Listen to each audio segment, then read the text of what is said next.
que nous pouvons compter sur toi et merci pour toutes les bonnes choses que tu as encore prévues maintenant, nous te le demandons. Amen. Amen. Vous pouvez vous asseoir quelques instants.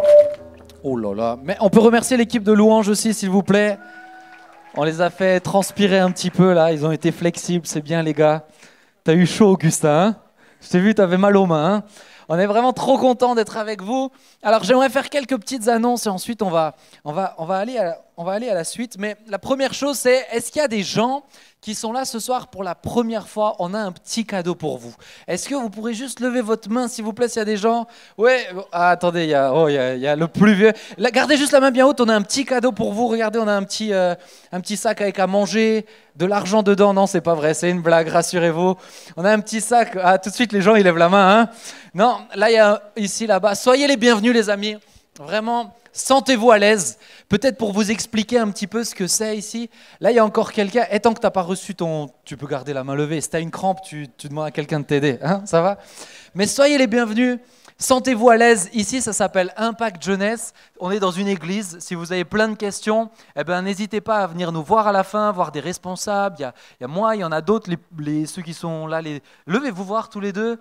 Voilà, il y a aussi Camille que vous avez vu chanter, voilà. Donc si vous avez des questions, vous venez nous voir à la fin. Il y a deux choses ici. Première chose, c'est qu'on est une famille. On aime être ensemble et c'est peu importe en fait les différences. Il y en a qui viennent de familles riches ici, il y en a qui viennent de familles pauvres, il y en a qui font de grandes études, il y en a qui font pas d'études du tout. Peu importe tout ça, on est une famille parce qu'on a le même Père dans le ciel. Yes, ça va pour vous? Et deuxième chose, c'est qu'ici on aime rencontrer Jésus. Et donc si tu as des questions sur lui, eh ben, tu n'hésites pas à venir nous voir à la fin. C'est bon? Ça va? Vous êtes vivants ce soir? C'est triste, hein? À droite vous êtes vivants? C'est moyen, hein? Il y a des gens, il y a deux frérots qui sont venus de la Loire ce soir. Ils viennent de l'église de Compiègne. Ils sont venus exprès avec nous. On peut les applaudir aussi. Ils sont venus là, c'est trop cool. Il y a des slides, il y a des annonces? Il n'y a pas de... Ah ouais, alors semaine prochaine, il y a Impact Jeunesse, mais ça va être un petit peu différent. On va passer un temps de louange comme on l'a fait là, mais on est aussi à cœur que vous puissiez connecter ensemble. Et je sais que des fois, c'est un peu difficile de connecter comme ça, donc il y a toute une soirée qui a été organisée, mise en place pour que vous puissiez connecter. Ça va être un peu différent, ça va vous défier, il va y avoir des challenges, il va y avoir des jeux, il va y avoir plein de trucs pour connecter, mais on va passer un temps de louange et ensuite on va connecter ensemble. Yes, c'est bon ? Super. Mais la deuxième chose, c'est que la semaine prochaine, on l'a déjà fait une fois depuis la rentrée, je crois, hein, mais il y a la FAQ. Est-ce que vous savez ce que c'est la FAQ ici à Impact Jeunesse? Non? Pas trop? Ouais. Vous pouvez foire aux questions, exactement, c'est la définition du terme FAQ. Mais la FAQ ici, donc, sur Instagram, toute la semaine, on va te poser, d'ailleurs, si tu ne nous suis pas sur Insta, tu peux t'abonner, impact.jeunesse.mulhouse. Et en fait, sur Instagram, toute la semaine, on va te proposer de poser des questions sur la série qu'on a eue. Alors, je vous demanderai peut-être... cibler sur la série qu'on est en train de faire, et si vous avez d'autres questions à propos de Dieu, etc., si on a le temps, eh ben, je les aborderai aussi. On va consacrer 15 minutes pour répondre à ces questions après la louange, ok? Mais la série, c'est une série sur l'occultisme. Vous avez vu, on a parlé du diable. Il y a la semaine dernière, qui est le diable, ce qu'il fait, comment il agit. La semaine dernière, Thibaut a parlé des portes qu'on ouvre aussi sur ce monde-là. Ce soir, on va encore entendre la dernière partie du message. Donc, si tu as des questions, pose-les et la semaine prochaine, on répondra. Ok, il y a des trucs que tu n'as pas compris, pose toutes les questions. Il n'y a pas de questions bêtes. Yes, c'est bon pour vous? Vous êtes morts, vraiment, c'est chaud, hein, c'est triste, d'une tristesse. Et pas la maison de retraite ici. C'est bon pour vous? Ok, d'accord. J'aimerais qu'on puisse... Ouais. Ah oui, c'est très vrai, ça y a une annonce, le 18 décembre. On cherche des personnes pour aider. Quelqu'un n'a pas fait son travail. On cherche des personnes pour aider le 18 décembre. Vous avez... venez me voir à la fin. Ou Salomé, tu as le numéro de Christelle? Ou venez voir Salomé. Voilà, Salomé, c'est très bien. Vous pourrez voir Salomé à la fin et vous lui demanderez, on cherche des gens. Les anciens, ils sont tout aussi importants que vous et on aimerait les honorer aussi. Et chaque année, on veut leur servir un repas. Ils se retrouvent tous ensemble et chaque année, c'est les jeunes qui viennent servir. Donc j'ai envie de dire, les amis, montrez l'exemple. Ça va être trop bien. C'est l'occasion de rigoler avec eux. Ils sont extraordinaires. Donc c'est trop bien. Et je pense à un dernier truc. Est-ce qu'il y a des gens qui sont là et qui se sont fait baptiser la semaine dernière? Ouais, vous pouvez les applaudir, les amis. On est trop fiers de vous. Vraiment, on est trop content pour vous, que Dieu vous inspire sur la suite. J'aimerais, avant de présenter mon père, du coup, qui viendra prêcher, j'aimerais qu'on puisse prier pour lui aussi. Je vais demander à Esté que tu puisses prier. J'aimerais que le groupe de jeunes y prie pour le pasteur principal de l'église. Mais avant ça, j'aimerais qu'on puisse prier pour un sujet qui est fortement sur mon cœur. J'ai quelqu'un que je connais qui a une petite fille de 8 mois et on vient de lui détecter un cancer des 2 yeux. Et ce papa, il a eu un cancer au même âge, il a perdu son œil et on veut prier que Dieu fasse un miracle ou alors qu'il trouve des traitements qui fonctionnent pour cette petite fille. Yes, ça marche? Elle s'appelle Adassa et j'aimerais qu'on se lève tous ensemble. On va prier. Papa, tu peux venir aussi? Si tu le veux bien. On a la joie d'avoir le pasteur principal, mais surtout mon père, vous voyez, le plus grisonnant de tous. On peut l'applaudir si vous voulez bien. On est vraiment... C'est un défi pour lui de venir prêcher le soir. Je vous assure, normalement, il est au lit avec une camomille. Mais il est venu, il a dit, allez, je fais l'effort. Donc on va prier pour lui aussi. Mais d'abord, j'aimerais qu'on prie tous ensemble. Vous savez, la Bible dit, si 2 ou 3 s'unissent à demander quelque chose, on peut croire qu'on le reçoit. Et on va prier pour Adassa. Tu la connais pas, mais Jésus la connaît. Ok? On va élever nos voix ensemble. Papa, merci. Merci pour ta présence. Merci parce que c'est toi, Seigneur, qui bénis, Seigneur, Julien et son épouse. Tu leur as fait le cadeau d'avoir un enfant. C'est tellement précieux, cette vie. Mais Seigneur, tu vois ce trouble de la santé, tu vois ce cancer des yeux maintenant, qui est là, Seigneur, sur ce petit être innocent.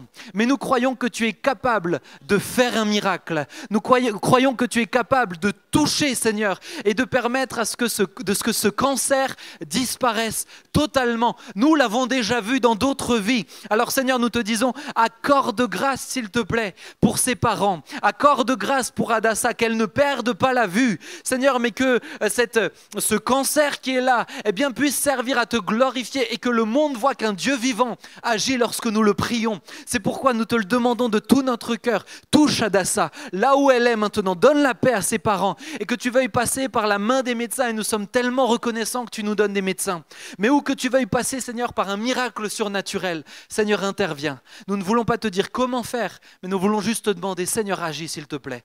Merci pour ta présence et merci pour ton amour. Amen. Amen. On va encore rester debout, on va prier, Esté, que tu puisses toi prier avec tous les jeunes pour le prédicateur. Prions juste tous ensemble. Merci Jésus pour ta grâce. Merci parce que nous avons la chance d'avoir notre pasteur avec nous. Merci Saint-Esprit pour tout ce qu'il a déjà bien pu faire pour notre église, pour notre groupe de jeunes. Mais Jésus, nous voulons te demander encore de le bénir ce soir. Saint-Esprit, que tu puisses vraiment être au travers de lui. Vraiment que tu puisses parler au travers de lui à chacun d'entre nous. Saint-Esprit, nous te le demandons. Vraiment bénis-le. Conduis-le ce soir. Que ton nom soit béni, Jésus. Nous nous réjouissons tellement de l'entendre, mais nous nous réjouissons surtout de t'entendre toi. Que ton nom soit béni, Père éternel. Amen. Amen, merci. Amen, merci. Pendant que vous êtes debout, on va encore prier. J'ai un papa qui m'a écrit et voilà un homme que j'ai appris à connaître, qui est déjà venu ici, et il a sa fille qui est bipolaire. Et évidemment, ça a bouleversé toute la vie de la famille, et ça fait des années que ça dure. Et là, il m'écrivait en demandant qu'on prie pour elle. Et j'aimerais qu'on prie pour Laura. On va élever notre voix pour Laura, pour que vraiment Dieu intervienne. Père, nous élevons nos voix ce soir pour Laura. Seigneur, tu vois cette jeune femme qui est tourmentée dans son âme.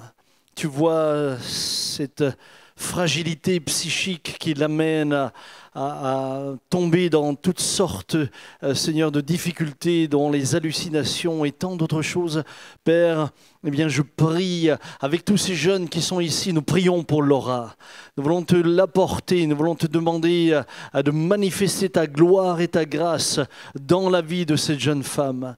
Merci parce que tu es fidèle et tu es bon. Merci parce que ta fidélité durera toujours. Je t'apporte également Daniel, Seigneur, cette femme atteinte de ce cancer du foie pour laquelle on nous a aussi écrit afin que nous prions pour elle, et nous voulons le faire. Nous venons avec humilité devant le trône de ta grâce et nous te demandons simplement, ô Dieu, toi qui as créé toutes choses, toi qui nous connais mieux que quiconque, touche Daniel.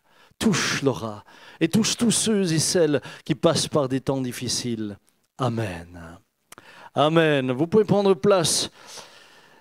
Merci de m'avoir invité. C'est vrai que c'est un défi pour moi, non pas de prêcher le soir, mais plutôt de prêcher à des jeunes gens comme vous. Tout simplement parce que ça fait longtemps que j'étais plus aussi jeune que vous. Et puis, en plus de ça, j'ai des fils qui passent leur temps à me rappeler que je suis devenu vieux. Donc ce soir, je crois que le thème, c'est l'autorité spirituelle, n'est-ce pas ? Non, mais si vous ne savez pas de quel thème on parle, alors là, l'autorité sur le monde spirituel. Alors, tout simplement, tout d'abord en introduction, quelques mots. Pour avoir de l'autorité dans le monde spirituel, il faut déjà être conscient que le monde spirituel existe. Vous n'avez pas d'autorité sur ce que vous n'arrivez pas à concevoir. Vous n'avez pas d'autorité sur un monde si vous ne réalisez pas que ce monde est une réalité. Et le monde spirituel est une réalité. Aussi sûr que vous êtes assis ici, aussi sûr est le monde spirituel. Tu peux toucher ton voisin, tu peux le pincer, il est là, il réagit. Et bien de la même manière, le monde spirituel est une réalité. Et la différence entre ceux qui ont conscience du monde spirituel et ceux qui ne l'ont pas, c'est que toute votre attitude, tout votre comportement, toute votre manière de vivre va changer. Regardez, je vous prends un exemple très simple. Entre le moment où on a pensé que le Covid est en Chine et le moment où on a réalisé qu'il était là, tout le comportement des Français a changé. Avant qu'on le réalise, on vivait d'une certaine manière, et puis on se comportait d'une certaine manière, et puis est venu le moment où, constatant les dégâts que cela commençait à faire, on a changé d'attitude. On a pris les dispositions, entre guillemets, je ne sais pas si elles étaient toutes bonnes, c'est pas à moi de faire des commentaires là-dessus, mais on a pris les dispositions que l'on pensait être les meilleures pour réagir contre quoi ? Contre un virus finalement que personne ne voyait. Le monde spirituel, c'est la même chose. Vous ne le voyez pas, ce n'est pas pour autant qu'il n'existe pas. Les virus, ne se voient pas, ce n'est pas pour autant qu'ils ne font pas des dégâts. Et nous le savons puisque nous avons eu des décès également dans l'Église, donc nous le savons bien. De la même manière, le monde spirituel va vous influencer. Et il faut que vous ayez tout d'abord conscience que le monde spirituel vous entoure et qu'il est une réalité. Et ça, j'aimerais dire ce soir, que vous le croyez ou non. Le fait que vous n'y croyez pas ne va rien changer au fait qu'il est réellement présent et qu'il va vous influencer d'une manière ou d'une autre. Peu importe. Le monde spirituel ne se préoccupe pas de savoir si tu crois ou pas. Le monde spirituel est une réalité. Je m'adresse ce soir essentiellement également à des jeunes hommes, des jeunes femmes qui croient qu'il y a un monde spirituel. Et Jésus dit que vous êtes appelés à être la lumière du monde. Vous êtes appelés à être la lumière du monde. Regarde ton voisin, dis-lui, tu es une lumière. Pour une fois que tu brilles. C'est Jésus qui a enseigné ça. Il dira, vous êtes la lumière du monde. Il dira par ailleurs, vous êtes le sel de la terre. Et le but de la lumière, c'est de briller. Pour vous donner une petite image, en fait, en tant qu'enfant de Dieu, nous pouvons briller, mais nous brillons un peu comme la lune. C'est il y a 2 jours où il y avait une pleine lune, elle était waouh. La lune brillait, c'était juste impressionnant. Mais finalement, quand la lune brille, que se passe-t-il ? La lune en elle-même n'a pas de lumière. La lune elle-même ne peut pas briller. La lune ne reflète que le soleil. Finalement, ce que nous voyons, ce n'est que le résultat du soleil sur la lune. Et puis, nous sommes tous là, ébahis, devant une belle pleine lune et devant la lumière qu'elle nous procure. Où ça ? Dans les ténèbres. Mais vous le savez, parfois, il y a des éclipses. Et il peut y avoir des éclipses lunaires et des éclipses solaires. Qu'est-ce qu'une éclipse ? C'est simplement un astre qui se met entre 2 autres. Finalement, c'est parfois la terre qui se met entre la lune et le soleil, et parfois c'est l'inverse, c'est la lune qui se met entre la terre et le soleil, et c'est ce qui vous donne des éclipses. En d'autres termes, eh bien, lorsque le contact est brisé, la lumière ne luit plus. Et finalement, on est tous dans les ténèbres. Le soleil ne donne plus sa lumière ou la lune ne donne plus sa lumière. Eh bien, j'aimerais vous dire que dans le monde spirituel dans lequel on est, c'est exactement la même chose. Vous êtes appelés à être la lumière du monde, mais il y aura toujours un astre qui essayera de se mettre entre vous et Dieu. Pour que nous brillions par nous-mêmes, nous n'avons pas cette lumière. Aucun d'entre nous. Pour que cette lumière luise, nous avons besoin de cette communion avec Dieu. Nous avons besoin d'être en contact avec Dieu. Nous avons besoin de rayonner sa lumière. Alors bien sûr, il vient et il habite en nous par son esprit, on est bien d'accord. Mais nous avons besoin d'être en communion avec lui. Et cette communion avec lui nous permet alors de rayonner là où nous vivons, là où nous sommes, là où nous étudions, etc. Cependant, remarquez dans Ésaïe 14:12, il est dit « Te voilà tombé du ciel, astre brillant, fils de l'aurore, tu es abattu à terre, toi le vainqueur des nations. » Il est là parler de celui qui était dans la présence de Dieu et plus clairement de ce que vous avez parlé les 2 dernières fois de Satan qui était précipité sur terre. Et j'aimerais vous dire que son activité n'a pas cessé. Son activité n'a pas cessé. Encore une fois, mon ami, que tu y crois ou pas, son activité n'a pas cessé. Et elle peut se traduire dans ta vie personnelle, elle peut se traduire dans ta famille, elle peut se traduire dans la société dans laquelle nous sommes, mais elle n'a pas cessé. Et pour vous, jeunes chrétiens, quel est son but? Eh bien, son but, c'est justement de vous priver de la communion avec Dieu. Son but, c'est de vous couper de la communion avec Dieu. Et c'est là que commence le combat spirituel. Et ma première partie sera exercer déjà l'autorité spirituelle dans sa propre vie. Comment voulez-vous exercer l'autorité spirituelle sur les démons si vous n'arrivez même pas à exercer l'autorité spirituelle dans votre propre vie? Je vois souvent des jeunes gens très enthousiastes, on va chasser les démons, on va faire ceci, on va faire cela. Alors pour ceux qui entendent cela pour la première fois, évidemment, je suis convaincu que je passe pour vous ou je passe chez vous pour un martien. Et je me dis, il y en a qui doivent se dire, waouh, alors les gars, soit ils ont fumé grave, soit ils sont haut perchés. Mais le monde spirituel existe. J'ai eu affaire à des... Vous savez, il y a des films qui ont été tournés comme L'Exorciste et d'autres films. Hein? Vous pensez que c'est de l'abstrait? Nous avons été confrontés dans la réalité à ce genre de choses. Nous les avons vécus. Nous les avons confrontés et nous avons vu des hommes et des femmes être libérés. J'ai vu toutes sortes de manifestations et mon but, ce n'est pas maintenant de vous parler de manifestations, mais mon but, c'est déjà de vous dire, avant d'exercer l'autorité spirituelle sur le monde spirituel, il faut déjà que tu sois en mesure d'exercer l'autorité spirituelle dans ta propre vie. Parce que tu n'auras jamais plus d'autorité spirituelle sur le monde spirituel que tu n'as d'autorité spirituelle sur ta propre vie. Ça commence par là. Très souvent, on voudrait aller, et puis au nom de Jésus, on va chasser les démons, etc., comme Jésus le faisait, les apôtres plus tard. Mais non, ça commence par chez vous. Alors, c'est mon premier point, les conditions pour exercer l'autorité spirituelle. Jésus dit dans l'Évangile selon saint Marc au chapitre 16, verset 17, pour ceux qui prennent des notes, « Voici les signes qui accompagneront qui? Ceux qui auront cru. » Première condition, vous n'exercerez jamais d'autorité spirituelle sans croire. Mais encore une fois, le fait de ne pas croire ne change rien à la réalité de ce monde-là. Jésus dit que les signes qui accompagnent ceux qui auront cru sont les suivants. En mon nom, ils chasseront les démons. On y reviendra tout à l'heure.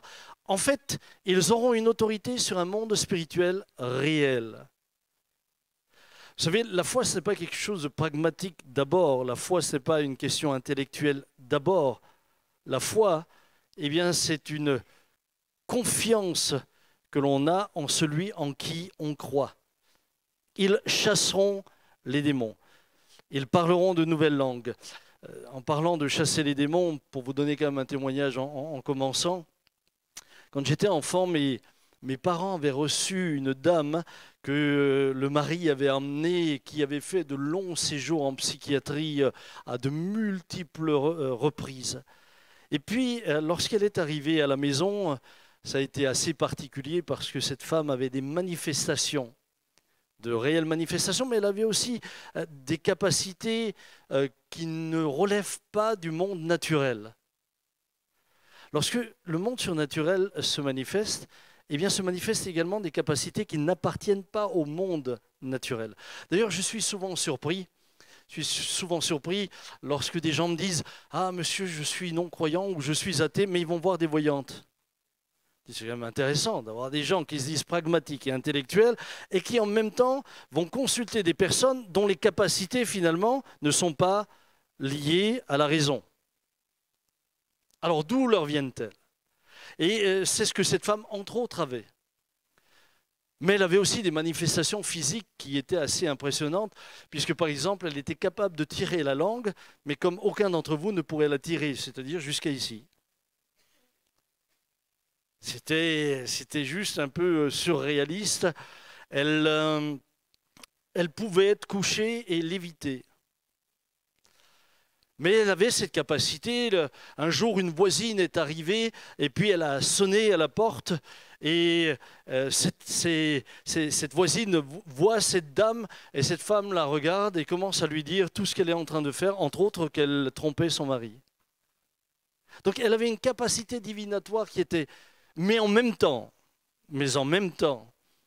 ce qui lui permettait de faire tout ça, c'est aussi ce qui la tourmentait, l'aliénait et l'amenait parfois à rentrer dans des crises dont finalement on devait l'hospitaliser. Cette femme est restée 15 jours chez nous à la maison. Je vous assure, 15 jours, quand vous avez quelqu'un de tourmenté comme ça, mon père a perdu 9 kilos. D'accord? Si vous voulez perdre du poids, on peut vous aider. Hein? Suivant le candidat qu'on vous envoie, c'est assez efficace. 9 kilos, mais au bout des 15 jours, cette femme est partie libre. Libre, en d'autres termes, elle est partie libre. Elle n'avait plus les capacités divinatoires. Elle ne pouvait plus faire ce qui sortait de l'ordre naturel des choses, mais elle avait retrouvé toute sa raison. Elle avait retrouvé la paix. Et puis, le mari a retrouvé une femme qui était sa femme. Ils ont pu continuer leur vie ensemble. Et puis, bien sûr, au travers de cela, ils ont réellement connu Christ. Ils ont connu Jésus. Alors, la condition, nous l'avons dit, c'est ceux qui auront cru. C'est la première des conditions. Croire.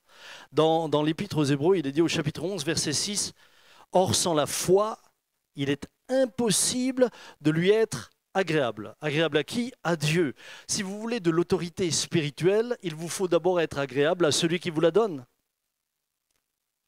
Vous ne pouvez pas recevoir une autorité qui vient de lui si vous-même ne lui êtes pas agréable. Et il continue, car il faut que ceux qui s'approchent de Dieu croient que Dieu existe et qu'il est le rémunérateur de ceux qui le cherchent. Il faut que ceux qui s'approchent de lui croient que Dieu existe. Vous ne pouvez pas vous approcher réellement de Dieu sans croire que Dieu existe. Ce n'est pas possible. Vous pouvez avoir une religion, vous pouvez avoir une tradition, vous pouvez avoir des informations qui nourrissent votre intelligence sur Dieu. Ceci ne veut pas dire que vous le connaissez et que vous avez la foi. Croire en Dieu vous mène à une réelle relation avec lui. Et votre autorité va venir de cette relation. Ceux qui ne croient pas que Dieu existe n'ont pas conscience du monde spirituel. Et ils pensent justement qu'ils sont des hommes et des femmes libres. L'apôtre Paul, Saint Paul dit dans Éphésiens 4, verset 18, « Ils ont l'intelligence obscurcie. » Écoutez bien, c'est intéressant, hein?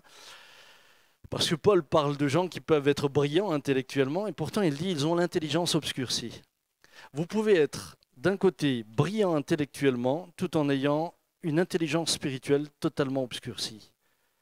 Et il continue, « Ils sont étrangers à la vie de Dieu. » C'est-à-dire qu'ils n'en tiennent pas compte. à cause de l'ignorance qui est en eux. Et remarquez à quel point l'ignorance, eh bien, engendre dans le comportement des conséquences. Ils sont, à cause de l'ignorance qui est en eux, à cause de l'endurcissement de leur cœur, ayant perdu tout sentiment, ils se sont livrés à la dissolution pour commettre toute espèce d'impureté jointe à la cupidité. En d'autres termes, ils sont plongés dans le péché et trompés par le diable. Et ça, encore une fois, avec beaucoup d'humilité et avec beaucoup de respect pour ceux qui pourraient penser autrement, que vous le croyez ou non, ça ne change rien. Ça ne change rien à votre condition. Celui qui est l'ennemi depuis le commencement, celui qui a toujours cherché à contrecarrer les plans de Dieu, est celui qui va aussi chercher à vous détourner de Dieu. Et regardez à quel point c'est intéressant, parce que finalement, il veut vous couper de la présence de Dieu, il veut vous rendre désagréable à Dieu. Comment? Par le péché. Qu'est-ce que le péché? Étymologiquement, le péché, c'est simple, c'est rater la cible. Mais c'est quoi la cible? Depuis le départ, la cible que Dieu avait pour l'être humain, en commençant par Adam, c'est que celui-ci vive dans l'épanouissement, mais de surcroît qu'il vive éternellement. Et quand Dieu lui dit « tu ne mangeras pas de l'arbre du bien et de la connaissance du bien et du mal », ce n'est pas pour priver l'homme, c'était pour le protéger. Quand la Bible dit « ne péchez pas », ce n'est pas pour vous priver de quelque chose, c'est pour vous protéger de quelque chose. Le problème, c'est que vous réalisez à peine plus tard de quoi cela vous protégeait lorsque vous êtes dans la mouise. Adam et Ève n'ont que réalisé après pourquoi Dieu leur avait dit ça avant. Et c'est toujours le même problème lorsque vous avertissez. Avertissez quelqu'un. Le problème, c'est qu'au moment où vous l'avertissez, il n'a pas encore subi la conséquence de sa désobéissance s'il va au-delà de ce que vous l'avertissez. Donc, il ne le mesure pas. Et il se dit, moi, je fais ce que je veux. Oui, tu vas faire ce que tu veux, mais tu vas avoir toutes les conséquences qui vont avec. Dieu ne vous dit, quand la Bible dit, mais ne vous livrez pas à l'impudicité, quand la Bible vous parle de toutes ces choses, c'est pour vous protéger. J'étais cette semaine avec 2 hommes. L'un après l'autre, ils ne se connaissent pas l'un et l'autre. Et lorsqu'ils se sont confessés, pensez bien que je ne vais pas rentrer dans le détail des confessions qu'ils m'ont faites, mais ce que je peux vous dire, l'un des deux était un homme encore relativement jeune, plus âgé que vous, mais il me disait la chose suivante, il me disait, mais tout ce que j'ai fait me tourmente. Il me disait, entre autres, il me disait à quel point la pornographie avait pris de l'emprise dans sa vie, etc. Et il me dit, mais tout ce que il me disait, pasteur, si je pouvais faire un reset, si je pouvais faire un reset, je le ferais. Je suis hanté par les images que j'ai vues. Je suis tourmenté. Elles conditionnent ma manière de penser. Je regarde une femme, elles viennent conditionner tout ce qui est en moi. Et il me disait, si je pouvais recommencer. Et là, je me dis, mais c'est exactement ce que Dieu veut faire. Dieu veut te garder un jour du besoin de dire, je voudrais faire un reset. Parce que le problème, le reset, tu ne peux pas le faire. Tu ne peux pas le faire. Il y a des choses qui s'impriment en toi si profondément qu'en dehors de la grâce de Dieu, tu ne peux pas faire ce reset. Un autre est venu et avec une vie tellement débauchée. Et il me disait, pasteur, je suis tourmenté. Il me dit, j'en suis arrivé au point où je me dis, mais tu étais fou de faire ce que tu as fait. Pourtant, ce qu'il faisait, c'est-à-dire un peu n'importe quoi sexuellement, etc., ça semble faire partie de notre liberté. Nous, on fait ce qu'on veut. On fait ce qu'on veut, comme on veut, quand on le veut. On est libre, ni Dieu, ni maître, etc., etc. qui essaie de vous convaincre que c'est ça votre liberté, oublie de vous dire que ce sera ça votre esclavage et votre tourment. Et vous pouvez le croire ou pas. Mais peut-être qu'un jour, on se donne rendez-vous dans 10 ans, dans 15 ans ou dans 20 ans, et vous reviendrez, et vous me direz, mais si seulement on me l'avait dit. Si seulement on me l'avait dit. Pourquoi? Parce que derrière tout ça, derrière le péché, il y a celui qui est le père du mensonge. Il y a celui qui est le père du mensonge. Et quand j'écoutais ces hommes, j'étais en face d'eux et je disais, mais waouh, merci de m'avoir gardé. Oh Dieu, merci de m'avoir gardé. J'étais comme vous, j'étais jeune comme vous, j'avais des hormones, enfin j'ai des hormones comme vous. J'ai encore des hormones comme vous. Pardon? Ah, moi je disais que c'était cool avec les jeunes, on pouvait tout. Ah non, on ne voulait pas tout savoir, donc bon, ok. Eh bien, je ne vous dirai pas tout. J'avais un peu froid avant, maintenant ça va mieux. Vous voyez, quand je parle d'hormones, ça chauffe. Mais je dois dire, et je le dis avec presque beaucoup, pas presque, avec beaucoup de reconnaissance à Dieu, il y a des choses où finalement Dieu m'a gardé. Dieu m'a gardé, et j'aimerais dire à ceux qui ont eu la grâce de réellement croire en Dieu et qui ont eu la grâce de grandir dans des familles où on croyait réellement, pas des familles où on avait une tradition, je vous parle de familles où on croyait réellement, où il y avait une communion, où on pouvait voir Dieu agir. J'aimerais vous dire, waouh, c'est un privilège. C'est un privilège. Je me disais, mais ce gars se bat avec des images contre lesquelles je n'ai même pas à me battre parce que je ne les ai jamais eues. Je ne peux pas vous dire que j'ai jamais vu un truc qui était tordu. Mais même quand j'étais plus jeune et plus tard, et avec mon épouse, jamais on a été exposé à ça. Mais ça nous a gardés. Moi, je vois des femmes venir se plaindre et me dire, pasteur, si vous saviez ce que mon mari m'impose. Et je me dis, mais waouh, elle est dégradée dans ce qu'on lui impose. Les gars sont tellement tordus, pervertis par ce qu'ils ont vu, par ce qu'ils ont fait, etc., qu'après, même dans le mariage, ils imposent mais des actes dégradants. Dégradants. Et je me dis, waouh, oh Dieu, tu m'as gardé de ça. J'aimerais dire à toutes les femmes qui veulent être respectées, eh bien, ça vaut la peine de se battre dans ce sens-là. Ça vaut la peine, je vous le promets. Hein.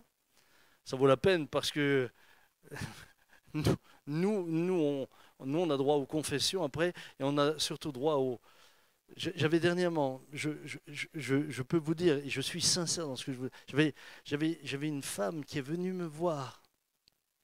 Elle était tellement sous le poids de ce qu'elle avait vécu, mais lorsqu'elle a eu terminé de m'expliquer mais tout ce qu'on lui a imposé, ce que les hommes lui ont imposé, waouh, j'ai dit, je suis content que c'est le dernier rendez-vous, je vais sortir, je vais aller en forêt, je vais un peu me promener, et puis je vais juste prier,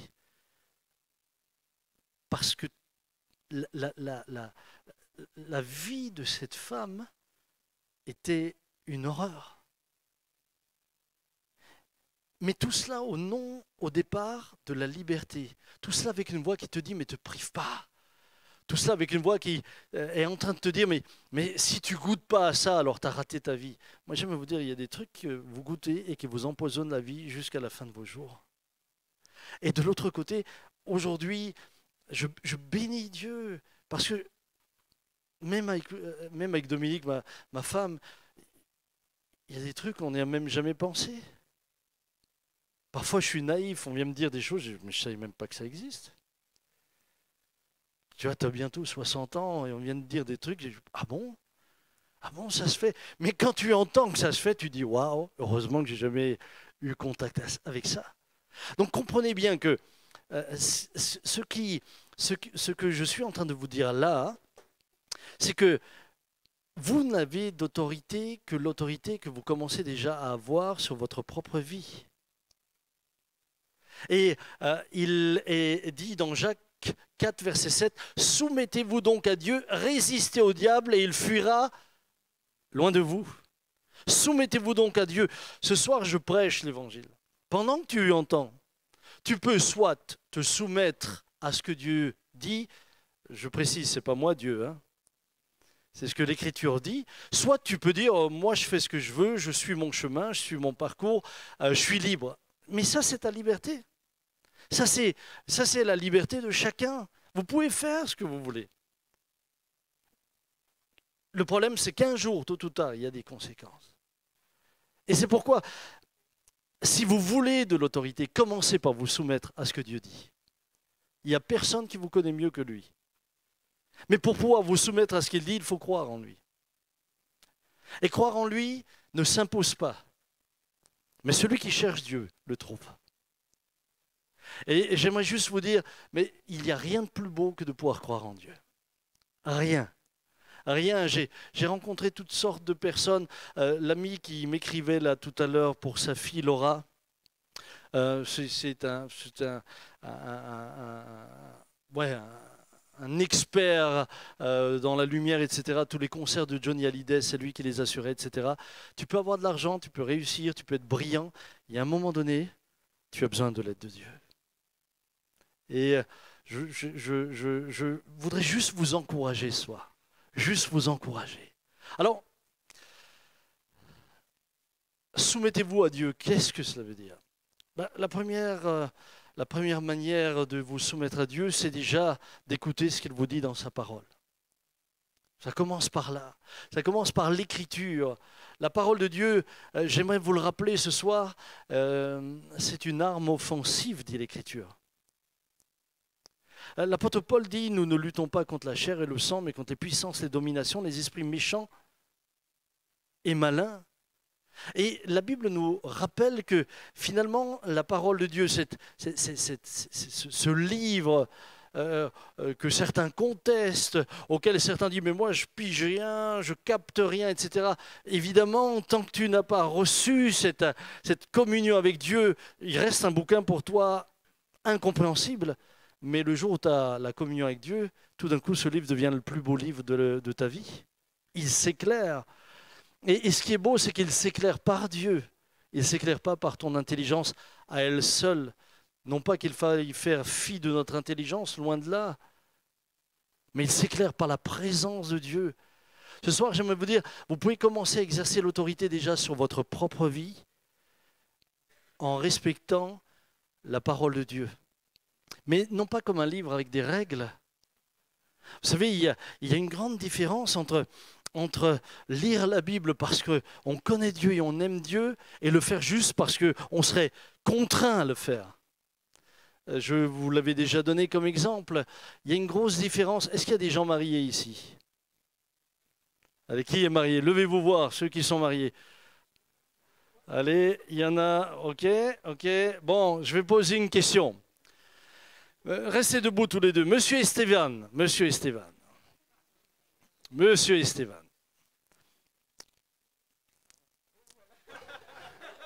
Oui, j'étais en train de réfléchir.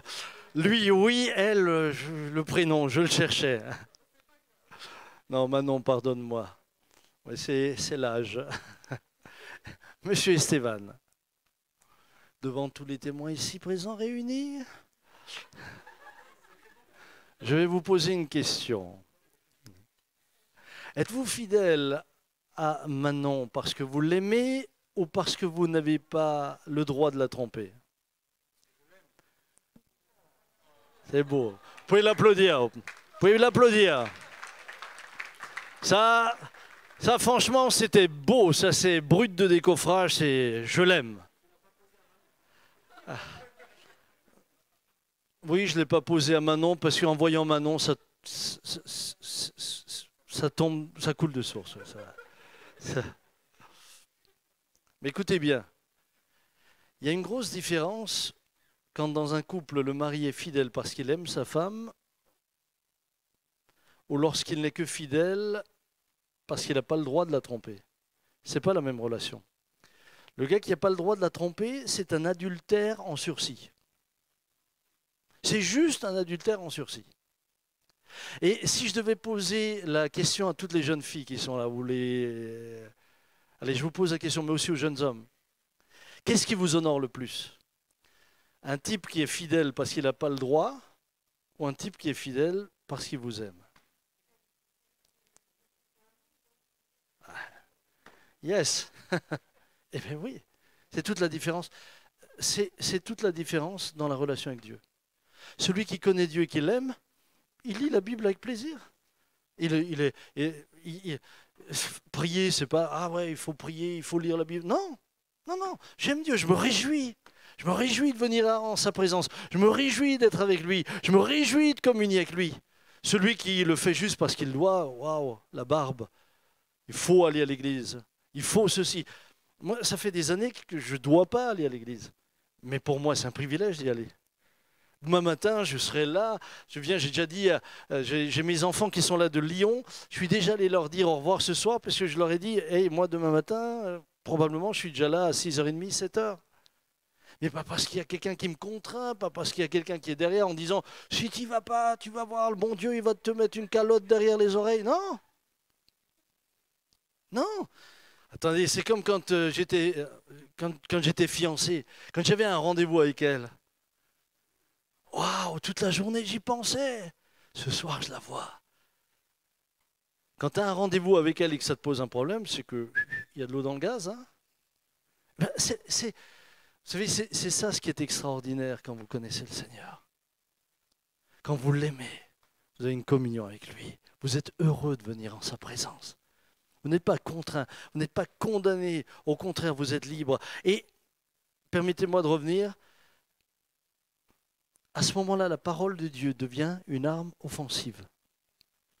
Et là, c'est un premier point que j'aimerais que vous vous notiez pour vous-même. Soumettez-vous donc à Dieu, résistez au diable. Comment lui résister? Première des choses. Comment Christ a-t-il résisté lors de la tentation? Il est écrit. Regardez, Jésus rempli d'Esprit Saint revint du Jourdain et fut conduit par l'Esprit dans le désert, Luc chapitre 4, où il fut tenté par le diable pendant 40 jours. Il ne mangea rien durant ces jours-là et quand ils furent achevés, il eut faim. Alors le diable lui dit, si tu es, vous remarquerez qu'il vient toujours de la même manière, hein, si tu es, c'est toujours une remise en question. Fils de Dieu, dis à cette pierre de devenir du pain. Et Jésus lui répondit, il est écrit. Il est écrit. Il est écrit. Comprenez bien, cette parole, c'est une autorité dans le monde spirituel. Ce n'est pas un grimoire. Mais cette parole, quand elle est vécue, quand elle est intégrée, quand elle est reçue, elle devient une autorité. Il est écrit. La Bible, l'apôtre Paul, je vous l'ai dit, on parle dans les armes spirituelles, mais il dit que c'est une épée. Et une épée, ce n'est pas seulement fait pour se défendre. Évidemment, avec une épée, on se défend. Mais avec une épée, on attaque aussi. Et là, il est dit, et il fuira loin de vous. Regardez ce que dit David au psaume 119. Je serre ta parole dans mon cœur afin de ne pas pécher contre toi. En d'autres termes, je serre ta parole dans mon cœur afin qu'il n'y ait rien entre moi et toi. Afin que ta lumière continue à briller, afin que l'autorité continue à rester présente. Je serre ta parole dans mon cœur. Comment le jeune homme rendra-t-il pur son sentier, psaume 119, en se dirigeant d'après la parole. La parole va contribuer au renouvellement de votre intelligence. On n'a pas forcément le temps d'en parler ce soir, mais vous savez, nous pensons tous d'une certaine manière et nous sommes tous façonnés par notre manière de penser, que vous soyez croyant ou non-croyant. Souvent, les gens pensent que parce qu'ils sont non-croyants, ils pensent librement. Ce n'est pas vrai. Votre manière de penser a aussi été conditionnée pour que vous pensiez sans croire. Regardez ce que dit l'apôtre Paul, Éphésiens 4, 20. Mais vous, ce n'est pas ainsi que vous avez appris Christ, si du moins vous l'avez entendu, et si conformément à la vérité qui est en Jésus, c'est en lui que vous avez été instruits à vous dépouiller eu égard à votre vie passée du vieil homme qui se corrompt par les convoitises trompeuses, à revêtir l'homme nouveau, créé selon Dieu, dans une justice et une sainteté que produit la vérité. C'est pourquoi renoncez au mensonge, que chacun de vous parle selon la vérité à son prochain, car nous sommes membres les uns des autres. Si vous vous mettez en colère, ne péchez point, que le soleil ne se couche pas sur votre colère et ne donnez pas accès au diable. Jeunes gens ce soir, apprenez à laisser cette parole entrer en vous et apprenez à penser en tenant compte de l'enseignement de Dieu. Parce que ça change votre manière de vous comporter. Ça vous donne une conscience du monde spirituel que n'ont pas ceux qui ne connaissent pas cette grâce. Pour moi, être chrétien, c'est une grâce, c'est un cadeau, c'est un privilège. C'est juste un privilège. Eh bien, quand tu as cette grâce-là, quand tu as ce privilège-là, et ce privilège-là, il est accessible à tous ceux qui le désirent. Il n'y a pas de discrimination. Mais il est évident que ceux qui ne le désirent pas, Dieu ne s'impose pas.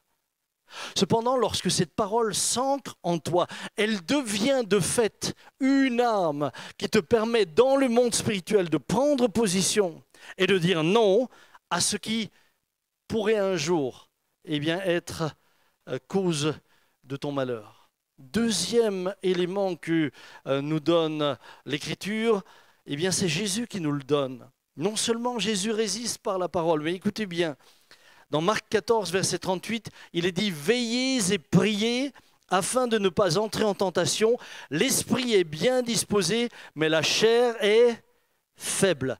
Veillez et priez. » Lorsque tu pries, tu es en communion avec Dieu. La prière, ce n'est pas simplement des redites, tu n'es pas là avec un moulin à paroles, tu n'es pas là avec... Non, la prière, c'est entrer en communion avec Dieu. Vous avez sûrement déjà traité ces sujets-là. La prière, c'est une communion personnelle. Quand je prie, quand je rentre dans ma chambre, moi je parle à Dieu comme si je parlais à quelqu'un. Et je vous assure que Dieu répond. Et je vous assure que Dieu est là. Et je vous assure que Dieu écoute. Jésus dit, quand tu entres dans ta chambre, quand tu pries, entre dans ta chambre, et Dieu qui est là te voit dans le secret. Et je peux vous dire que c'est simplement quelque chose d'extraordinaire. Pour moi, prier, ce n'est pas une punition, c'est juste un merveilleux rendez-vous. Et quand tu sais que tu vas... Moi, souvent, je dis à ma femme, Dom, maintenant je pars, je vais prier. Et elle sait, elle va pas venir, elle sait que je suis en train de parler au Seigneur. Et je parle au Seigneur avec un profond respect parce que je sais qu'il est là. Je suis conscient qu'il est là. Je sais qu'il répond. Vous n'avez et nous n'avons, aucun d'entre nous, en nous-mêmes, la capacité dans le monde spirituel de résister. Aucun. Ça, il faut vraiment bien vous l'inscrire dans votre tête. Vous n'avez pas naturellement la capacité de résister. Regardez, je vous donne un petit exemple biblique, c'est Pierre. Vous connaissez tous l'histoire de Pierre. Jésus annonce qu'il va être crucifié, etc. Il lui parle de sa mort. Marc 14, 29, Pierre lui dit, quand tous trouveraient une occasion de chute, moi pas. Moi, je ne suis pas comme les autres. Moi, ça ne m'arrivera jamais. Oui, les autres, là, l'autre, il était faible, celui-là, il est faible, celui-là, ceci. Mais moi, Seigneur, c'est moi, c'est Pierre. Et Jésus lui dit, écoutez bien ce qu'il lui dit, en vérité, je te le dis, aujourd'hui, cette nuit même, avant que le coq chante 2 fois, tu me renieras 3 fois. Mais là, à ce moment-là, je suis sûr que Pierre, il se dit, tu ne me connais pas. Tu ne me connais pas. Vous savez, quand la Bible dit que celui qui est debout prenne garde qu'il ne tombe, c'est une réalité. Moi, je dis souvent quand je prie, je dis Seigneur, garde-moi de moi-même. Le premier problème, c'est pas les autres, c'est moi. Garde-moi de moi-même. Protège-moi. Garde-moi de tout ce qui pourrait me laisser aller à pécher contre toi. Et puis, vous voyez bien... Mais Pierre affirmait plus fort, quand il me faudrait mourir avec toi, je ne te renierai point. Et tous disaient de même, parce que ça on l'oublie, les autres disaient la même chose. Hein. On parle souvent de Pierre, mais les autres étaient dans le même bateau. Dans Marc 14 au verset 72, aussitôt, pour la seconde fois, le coq chanta, et Pierre se souvint de la parole que Jésus lui avait dite, avant que le coq chante 2 fois, tu me renieras 3 fois. Alors il se mit à pleurer. Tu n'as pas là, de toi-même, par ta seule raison, par ta seule volonté, à moins que tu fasses ce que certains ont fait, ils se sont finalement isolés dans des grottes, ils sont devenus ermites, Mais même quand tu es ermite, peut-être que tu ne vas pas céder à la tentation, mais dans ta tête, qu'est-ce qui se passe? On peut t'enfermer, on peut te mettre dans une prison. Tu ne vas pas empêcher ce qu'il y a dans ton esprit de continuer. Donc tu as besoin non seulement de la parole, mais tu as besoin de prier. Dernièrement, j'étais en train de prier comme ça, tranquillement, et puis je me suis posé la question, enfin je me suis souvenu de quelques, je ne vais pas rentrer dans les détails parce que là ça deviendrait un peu chaud, mais de certaines situations où, waouh, il y avait des tentations possibles. Et où j'ai réalisé, mais Dieu m'en a gardé. Dieu m'en a gardé. Dieu m'a gardé, ouais, Dieu m'a gardé de tomber à différents moments. Et aujourd'hui, moi, je ne peux que dire, Seigneur, je te remercie. Parce qu'à ce moment-là, à cet endroit-là, je sais que si tu n'avais pas été là, moi, dans ma chair, j'aurais été trop faible. Mais tu étais là. Mais tu m'as gardé.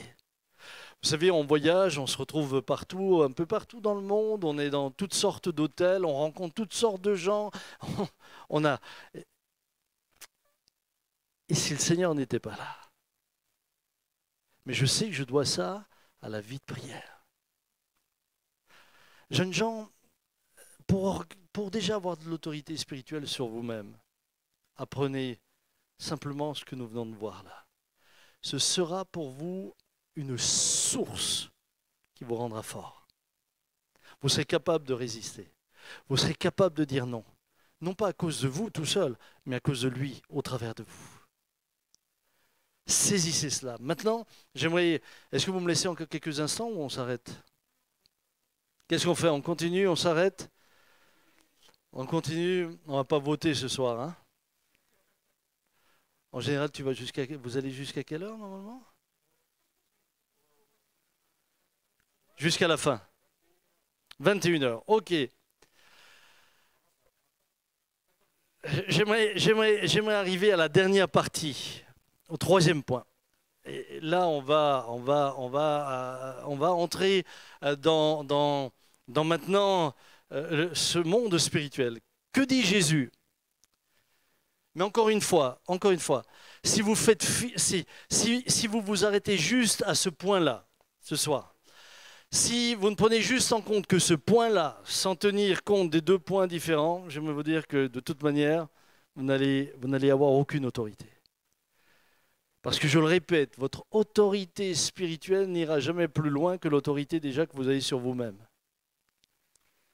Et l'autorité que vous avez sur vous-même commence par ce qu'on vient de citer. Maintenant, Jésus dit, en mon nom, ils chasseront les démons. Ben a parlé, je pense que tu as parlé sur le monde démoniaque, oui. Donc je vais pas rentrer là-dessus. Juste une chose, c'est que une fois que tu es à Christ, le diable n'a plus d'autorité sur toi. Et ça, c'est précieux. Ça, c'est précieux. Et ça, ceux qui me disent, vous savez, moi, monsieur, je suis libre, je crois en rien. Moi, j'aimerais vous dire, vous n'avez aucune autorité sur rien.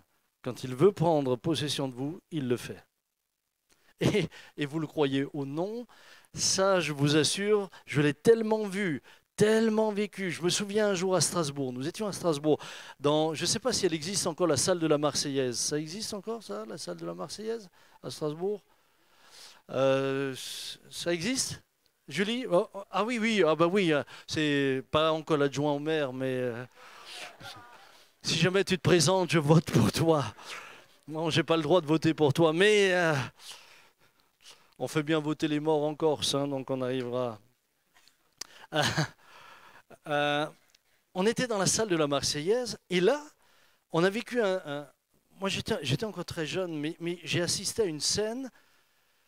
C'est une scène qui est digne d'un film. Et je sais, parfois je me dis, mais si seulement j'avais enregistré, si seulement on avait pu filmer ces choses-là pour dire, tiens, ce soir, je vais vous le montrer. Des parents emmènent un petit gamin de 10 ans à peu près, et les parents étaient vraiment épuisés parce que l'enfant avait un comportement qui n'était absolument pas normal. Et surtout, il faisait des insomnies. Alors à 10 ans, en général, à 10 ans, tu dors bien. Mais là, lui... Et donc, ceux qui étaient là ont prié pour lui, mais de manière très, très simple, pour qu'il puisse dormir. Et au moment où il lui impose les mains pour que le gamin dorme, juste comme on prie au moment où il prie pour lui, ce gamin de 10 ans se déchaîne, commence à avoir vous avez des voix d'hommes qui sortaient d'un enfant. Il avait une force, je ne sais pas combien, ils étaient 3-4 à le tenir, 3-4 hommes qui le tenaient. Des voix d'hommes qui sortaient. Et je me souviens qu'on avait emmené avec nous, il y avait un homme qui était avec nous qui n'était pas croyant. Et lui, quand il a, évidemment, un tel événement, ça crée de la curiosité, quand il a entendu ce qui se passe, il court, il dit « mais moi je veux voir », il court vers l'avant. Et au moment où il prie pour cet enfant, et bien sûr, au moment où il y avait des manifestations démoniaques, ils ont pris autorité sur les démons qui étaient là. Au moment où ils prient pour l'enfant et ils disent « au nom de Jésus, tu quittes ce corps maintenant », l'enfant, c'est comme s'il n'avait plus de force. Il s'est affaissé, c'était terminé. Mais, et ça, je l'ai vu de mes yeux, cet homme qui faisait, je ne sais pas, c'était un bon Alsacien, il était bien, il y avait beaucoup de choucroute, hein, et de saucisses de Montbéliard. Le gars, l'esprit méchant est sorti de l'enfant, rentre dans cet homme-là. On a vu cet homme-là se mettre à trembler, et il n'arrêtait pas de dire « Ah, qu'est-ce que c'est ?» Il ne croyait pas. Mais je vous assure que quand il est parti, il était convaincu. Hein. Ils ont dû prier pour lui ensuite pour qu'il soit libre. Comprenez, on ne peut pas jouer avec ce monde-là. Il est extrêmement sérieux. Mais vous qui êtes enfant de Dieu, la Bible dit que celui qui se garde, le malin ne le touche pas.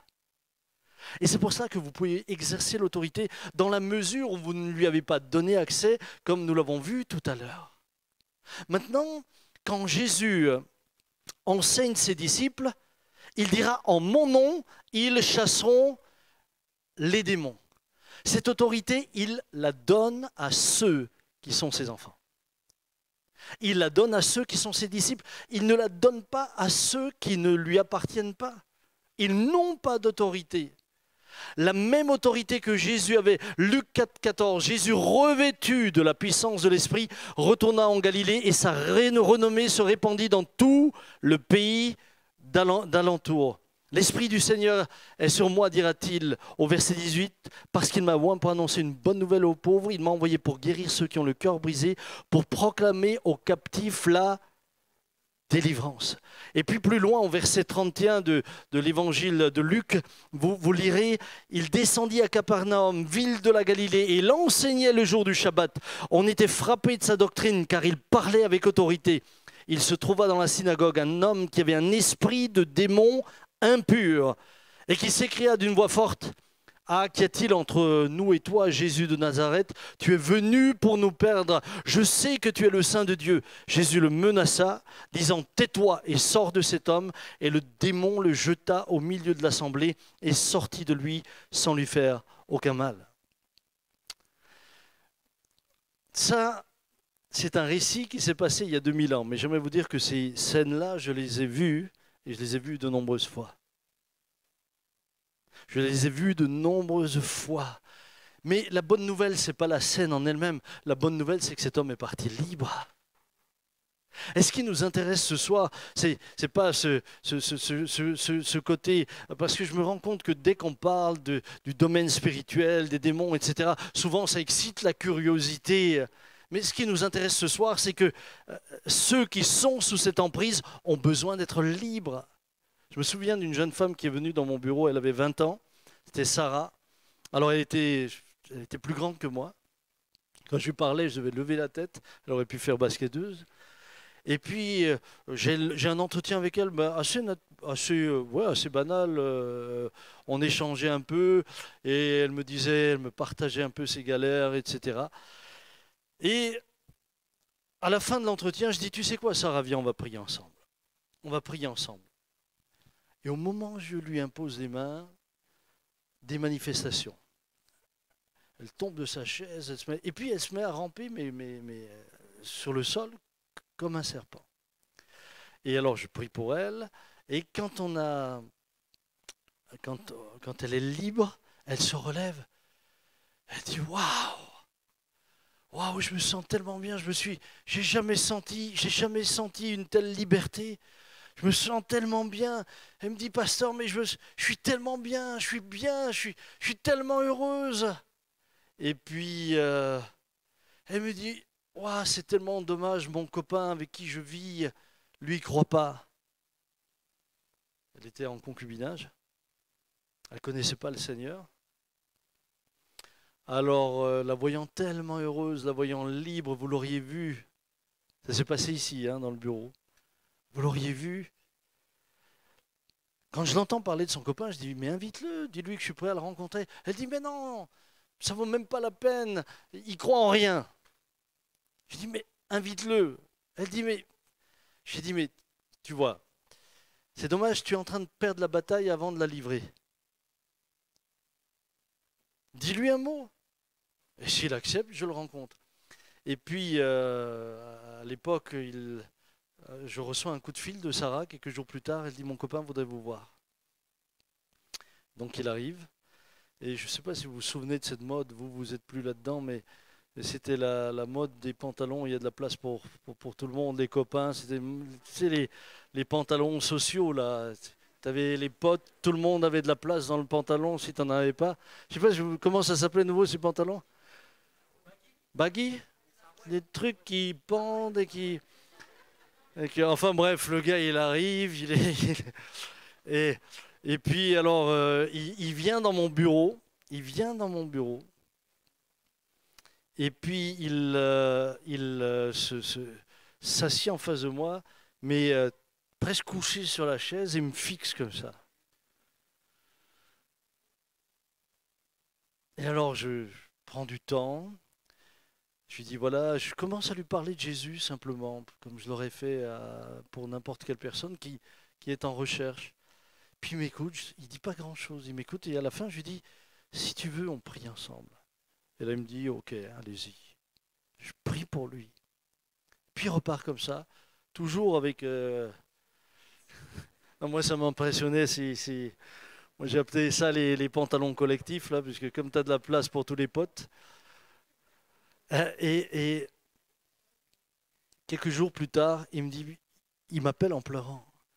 Il dit, pasteur, est-ce que je peux te voir? Est-ce que je peux te voir? Je dis, ouais, mais pas tout de suite, j'ai pas mal de rendez-vous, mais c'est important, il faut que je te voie. Et puis il revient, et quand il rentre dans mon bureau, il pleure, un gars transformé.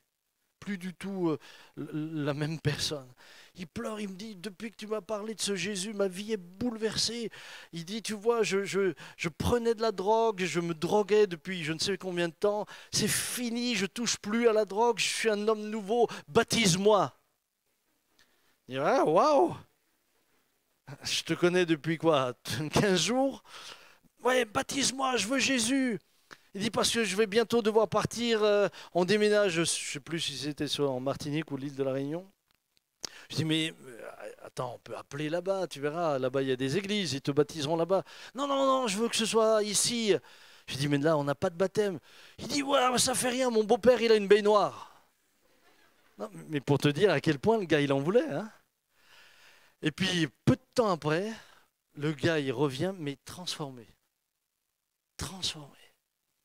Et au baptême, alors je l'ai baptisé chez son beau-père là-bas, dans la baignoire. J'ai d'abord baptisé Sarah, alors comme elle était longue, on a commencé par un côté et puis on a terminé par l'autre.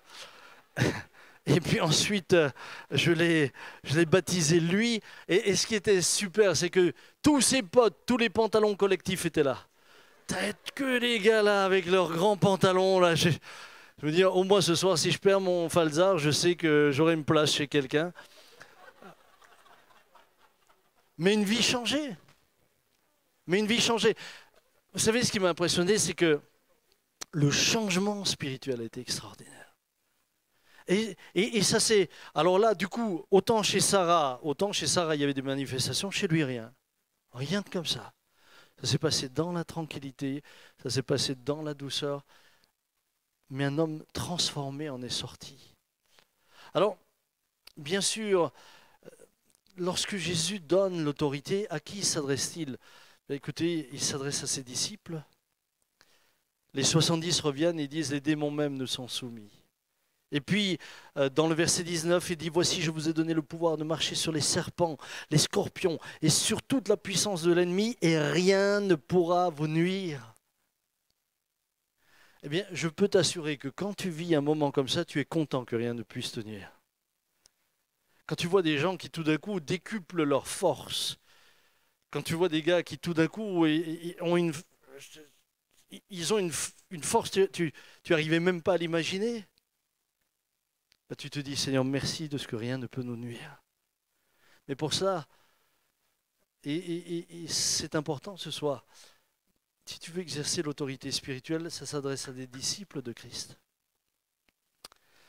Et je t'invite à le devenir si tu ne l'es pas encore, je t'invite à le connaître.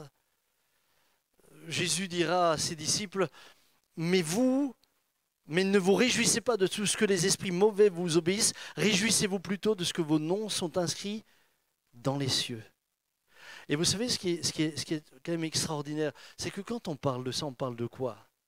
On parle d'un monde spirituel qui est fait d'êtres spirituels qui ont une puissance et une force que aucun de vous, aucun de nous, moi y compris, ne pouvons maîtriser puisqu'il s'agit quand même d'anges, même s'ils sont déchus. Et la Bible nous dit que le Christ nous donne autorité sur ce monde-là. Je me suis déjà retrouvé face à des délivrances comme ça. Je me disais, mais Seigneur, que moi, petit humain que je suis, je puisse donner un ordre à un esprit méchant qui n'a pas d'autre choix que de partir parce que tu es là. Ça, c'est extraordinaire. Sans la présence de Dieu, c'est moi qui me fais rosser. Vous aviez un exemple dans la Bible où vous aviez, dans le livre des Actes, chapitre 19, quelques exorcistes juifs ambulants essayèrent d'invoquer sur ceux qui avaient des esprits malins le nom du Seigneur Jésus en disant « Je vous conjure par Jésus que Paul prêche ». Ceux qui faisaient cela étaient 7 fils de Séva, juifs l'un des principaux sacrificateurs. L'esprit malin leur répondit « Je connais Jésus ». Et je sais qui est Paul, mais vous, qui êtes-vous? Et l'homme dans lequel était l'esprit malin s'élança sur eux, se rendit maître de tous les deux et les maltraita de telle sorte qu'ils s'enfuirent de cette maison nus et blessés. Quand tu n'as pas l'autorité, alors ne t'attaque pas à ce monde-là. N'y touche pas. Et l'autorité te viendra seulement par le Seigneur.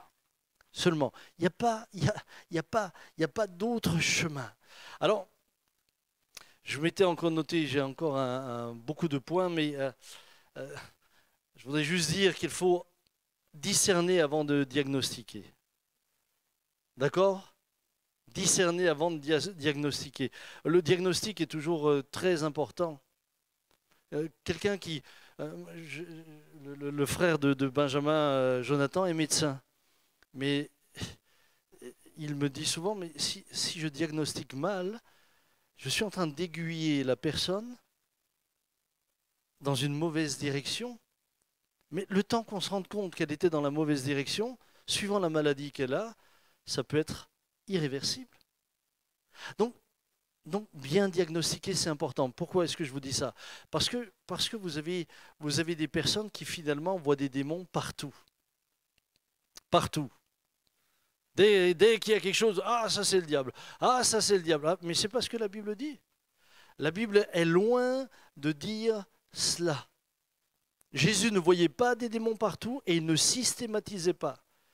À Marie de Magdala, il va chasser 7 démons. À la femme adultère, il n'a pas chassé de démons. C'est important, jeunes gens, de ne pas tomber juste dans une dans un automatisme. Je vois tellement d'églises où les gens sont dans des automatismes. Ah, s'il a ce problème, c'est que c'est démoniaque. Non, pas forcément. Oui, il dit qu'il entend des voix, c'est démoniaque. Pas forcément, ça peut être psychique. Vous savez que le cerveau est beaucoup plus complexe que l'on l'imagine. Donc il ne s'agit pas chaque fois de chercher à tout réduire en disant c'est démoniaque, puisque non seulement Jésus ne l'a pas fait, mais il nous apprend aussi à discerner. Et c'est important que vous vous inscriviez cela. Il vous faut faire le discernement entre ce qui est démoniaque et les œuvres de la chair. Il y a ce qui est d'origine démoniaque et puis il y a ce qui est de votre responsabilité. Regardez ce que Paul dit aux Galates. Or, les œuvres de la chair sont manifestes, ce sont l'impudicité, l'impureté, la dissolution. Il va jusqu'à dire l'idolâtrie, la magie, les inimitiés, les querelles, les jalousies, les animosités, les disputes, les divisions, les sectes, l'envie, l'ivrognerie, les excès de table et les choses semblables. Je vous dis d'avance, comme je l'ai déjà dit, que ceux qui commettent de telles choses n'hériteront pas le royaume de Dieu. Paul ne dit pas là de chasser des démons. Il dit ça, c'est ta chair. Ça, c'est ce que toi, tu dois commencer par apprendre à dominer au travers de la parole de Dieu et au travers de l'Esprit de Dieu qui est en toi. Moi, je vois des gens qui me disent, combien de fois j'ai déjà eu cela, des gens qui me disent, oh, pasteur, chassez-moi l'esprit de pornographie. Je dis, ben, déjà, tu vas... Je ne dis pas que la pornographie ne peut pas entraîner de possession. C'est différent.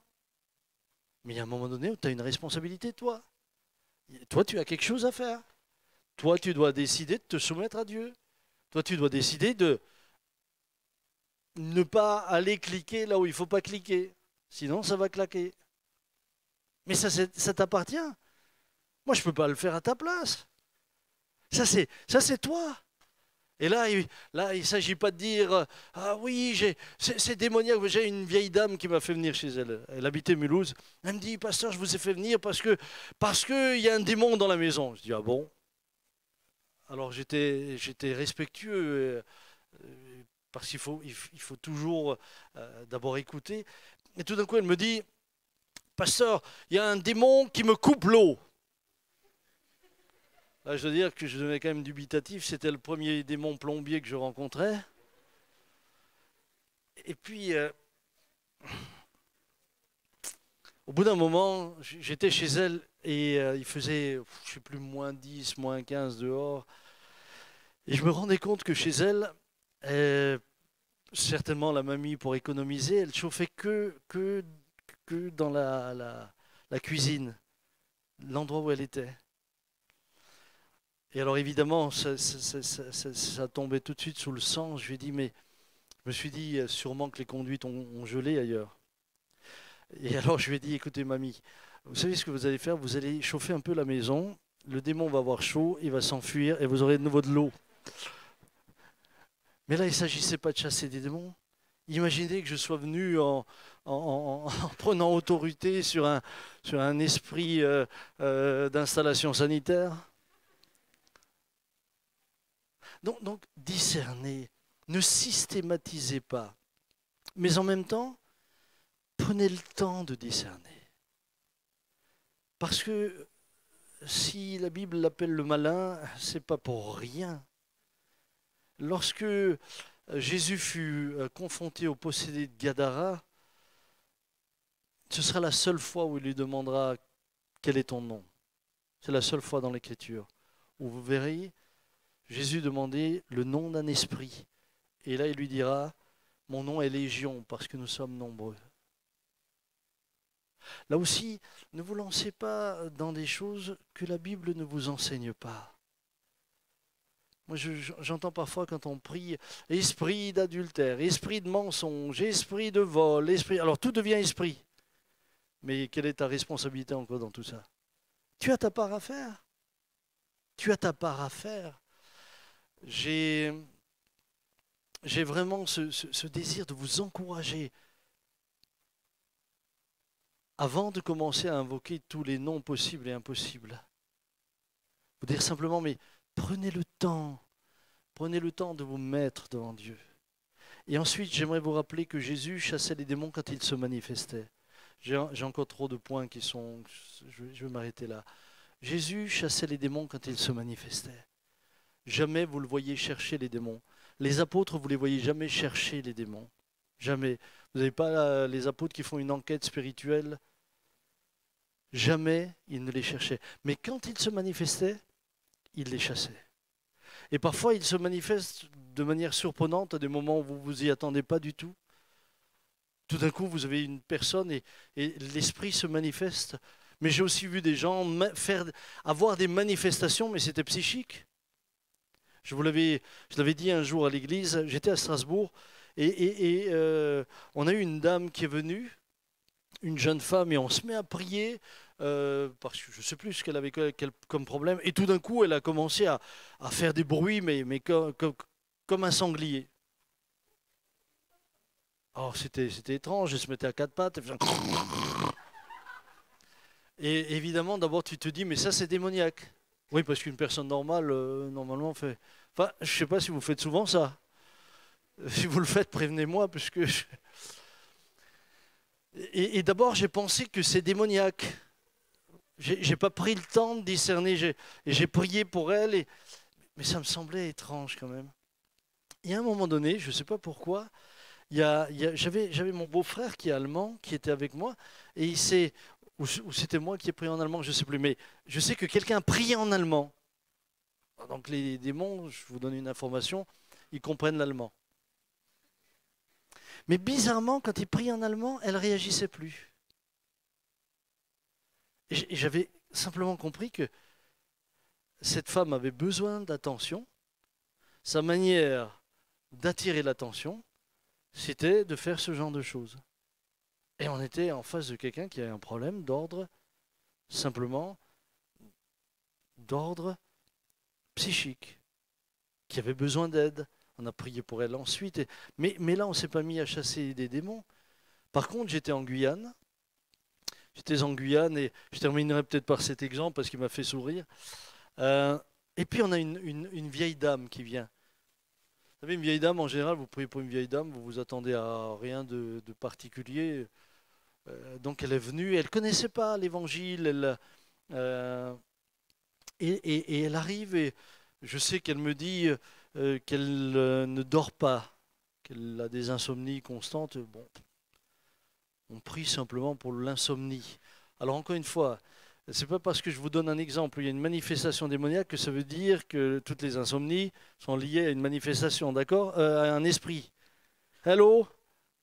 Ne me faites pas des raccourcis que je n'ai pas pris. Hein, et donc la vieille dame arrive.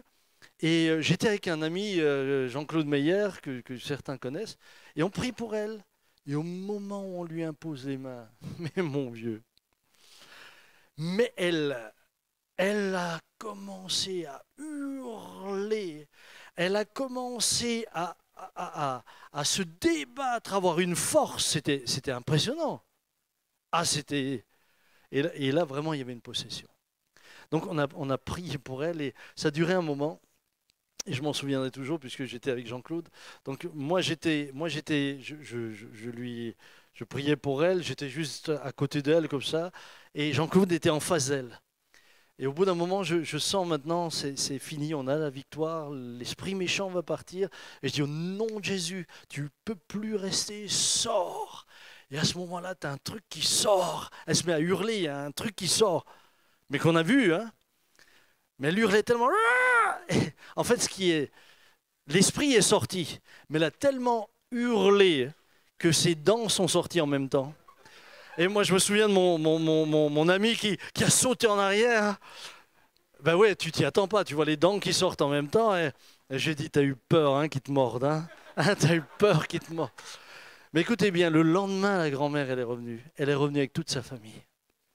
Avec toute sa famille. Elle est revenue avec sa famille. Elle dit, pasteur... Et alors, ce qui était marrant, c'est qu'elle est revenue le lendemain avec toute sa famille. Elle dit, je dors. Mais je dors, elle n'a plus mis les dents. Elle s'est dit, cette fois-ci, ils ne vont plus me les faire sortir. Hein. Elle était totalement libre. Jeunes gens, je termine juste en disant, dans quel cadre Jésus dit qu'on nous chasserons les démons? dans le cadre de l'annonce de l'Évangile. Voici les signes qui accompagnent ceux qui auront cru. Mais avant, il dit, allez par tout le monde et prêchez la bonne nouvelle à toute la création. Le terme signe là, c'est intéressant parce qu'étymologiquement, c'est le même terme qu'on utilise pour signature. Donc Jésus est en train de dire, mais pour que ceux qui sont en face de vous sachent que ce que vous prêchez est la vérité, moi je signerai en guérissant des malades, en permettant à des hommes et des femmes d'être libérés. Je signerai, si vous buvez quelques breuvages mortels, il ne leur fera point de mal, comme l'apôtre Paul sur l'île de Malte où il se fait mordre et puis il secoue la vipère et les gens se rendent compte qu'il ne meurt pas. C'est la signature. Et c'est tellement beau de pouvoir, dans ces moments-là, annoncer l'Évangile. Mais c'est un combat spirituel. Mais c'est une réalité et ce combat spirituel se déclenche parfois au moment où vous n'y pensez pas, avant même que vous ne soyez confronté à la situation. Avant même, tout est fait pour vous décourager, tout est fait pour vous empêcher d'aller. Est-ce que vous me permettez un dernier témoignage ou on s'arrête? Allez, juste celui-là. Mais après, écoutez, je bénis le Seigneur. Vous savez, c'est une grâce de pouvoir donner des témoignages.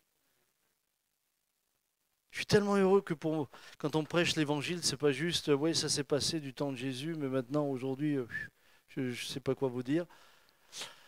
Ça remonte maintenant, il y a quelques années. Je me lève, c'était un 11 novembre, donc je m'en souviens bien. Et j'étais mal vissé, j'étais mal luné, je me supportais pas moi-même. Est-ce que ça vous est déjà arrivé de ne pas être... Ça vous est déjà arrivé?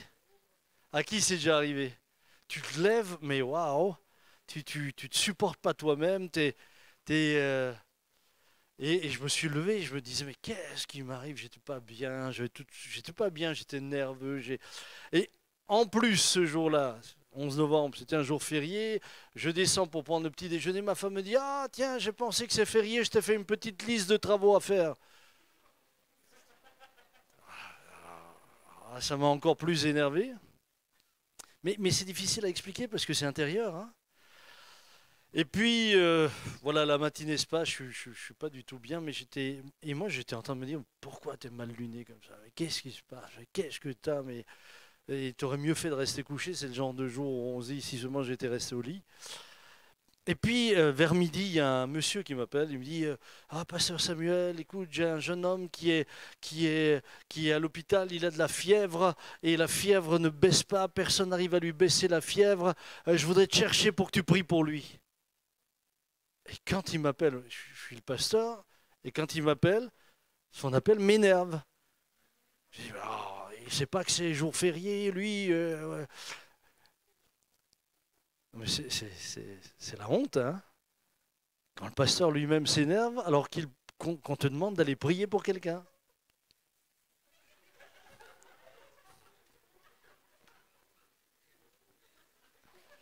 Oui, je sais que pour vous, normalement, le pasteur, il est toujours bien, mais le vôtre, il a des défauts. Et puis, je réponds à ce monsieur, je réponds, d'accord, je viens, mais alors, vous venez tout de suite, je ne veux pas rester longtemps. Enfin, j'étais pas agréable. J'étais pas agréable. J'avais mes parents à manger ce jour-là. Pourtant, Dieu seul sait combien j'honorais mon père et ma mère. Mais je me levais tout le temps. Mon père dit à ma femme, mais qu'est-ce qu'il a? Alors ma femme, elle a résumé ça très simplement. Elle dit, oh, il est fou aujourd'hui. Alors quand vous êtes marié, au moins, vous n'avez plus de doute sur votre état. Et puis, je pars à l'hôpital. Et je pars à l'hôpital avec cet ami. On arrive là dans la chambre d'hôpital, et puis un jeune gars de 17 ans, mais il était rouge de fièvre. Alors je lui dis, mais jeune homme, est-ce que tu crois en Dieu? Il dit, bah, ouais. Enfin, je voyais qu'il me répondait pour me faire plaisir. Et je dis, bon, je vais prier pour toi. Et puis je lui impose juste les mains. Moi, j'étais venu prier pour la fièvre. Hein. Au moment où je lui impose les mains, il se met à crier. Alors moi déjà je me disais les infirmières vont venir en courant, le médecin va rentrer par la porte et puis il perd connaissance. Il perd connaissance. Alors, je lui donnais des petites baffes. Je lui disais coucou, réveille-toi, réveille-toi. Ah mais moi j'étais juste stressé parce que je me disais le médecin va rentrer. Qu'est-ce que je vais me retrouver là dans une situation pas. Et je dis, réveille-toi, réveille-toi. Et tout d'un coup il ouvre les yeux. Oh, je dis ça va, ça va, ça. Il dit oui, ça va. Bon, déjà, j'étais content qu'il n'y ait pas d'infirmière qui soit venue et le médecin. Et je lui dis mais qu'est-ce qui t'arrive? Il me dit, je ne sais pas, monsieur, quand vous avez mis votre main, c'est comme si des millions d'aiguilles sortaient de ma tête. Et c'était terminé, il n'avait plus de fièvre. Mais pour moi, ce qui était remarquable, c'est pas seulement que lui n'avait plus de fièvre. Pour moi, ce qui est remarquable, c'est qu'au moment même où lui a été libéré, moi j'avais la paix. Toute cette journée qui avait commencé de manière tellement tourmentée, c'était terminé. Et là, je me suis rendu compte, le Seigneur va vous utiliser, mais sachez qu'il y en a un qui fera aussi tout pour vous décourager. Tout était fait dans cette journée pour que je dise à ce monsieur, non, je ne viens pas à l'hôpital, écoutez, non, je ne viens pas. Dans l'état où je suis, je ne viens pas. Tout était fait pour. N'oubliez jamais ça. Si vous servez le Seigneur, vous êtes la lumière du monde. Mais il essaiera toujours de se mettre entre vous et celui que vous aimez. Est-ce qu'on peut fermer nos yeux un instant?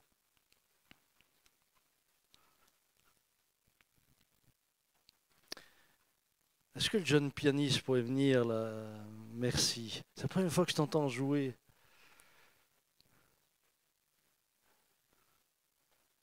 Tu joues ce que tu veux. Enfin, ce que tu veux, pas tout à fait, mais... Ne me fais pas du Chopin maintenant. On va fermer nos yeux.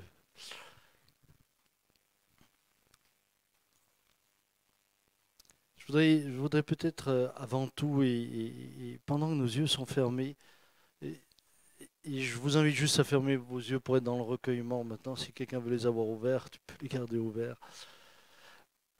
Mais la première des choses que je voudrais faire ce soir, c'est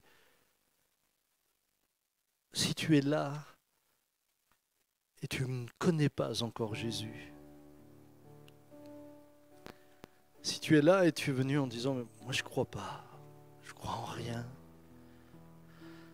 Mon fardeau pour toi ce soir, c'est de te dire mais ce monde spirituel qui t'entoure, lui ne tient pas compte de ce que tu crois ou tu ne crois pas. Mais il te manipulera. S'il ne l'a pas déjà fait, s'il n'a pas déjà détruit autour de toi. Jésus est venu pour sauver ceux qui sont perdus. Jésus est venu pour donner la vie et pour que tu sois dans l'abondance. Jésus est venu pour te libérer du péché, te pardonner. Et je peux employer ce terme, faire un reset spirituel. Jésus est venu pour que tu puisses commencer une nouvelle vie. Et je voudrais tellement que tu puisses expérimenter ce merveilleux Sauveur. Jésus ne s'est jamais imposé à personne, jamais. Lorsqu'il marchait, vous pourrez lire ça dans les évangiles, il dira à l'un, toi viens et suis-moi, mais il ne s'est pas retourné 10 fois pour voir si l'autre le suivait. Ceux qui l'ont suivi parce qu'ils ont décidé de le suivre. Il n'a menacé personne. Jamais il n'a utilisé de force pour contraindre qui que ce soit à le suivre. Mais il est venu en aimant. Il est venu, lui, la lumière du monde. Pour que non seulement nous soyons éclairés dans nos ténèbres, mais que nous ne soyons plus sous la puissance des ténèbres. Alors, pendant que nous sommes là et que nous avons nos yeux fermés, s'il y a quelqu'un qui désire accueillir Jésus. C'est un acte de foi. Ce n'est pas le résultat d'une équation que tu as résolue. Non, non, c'est un acte de foi. C'est un acte de foi dans lequel tu peux simplement dire, Seigneur, je veux te connaître. Je veux te rencontrer. Je veux me détourner du péché. Peut-être que tu es déjà comme ces hommes que j'ai vus qui me disaient, mais si seulement je pouvais me débarrasser de tout ce qui aujourd'hui hante mon esprit.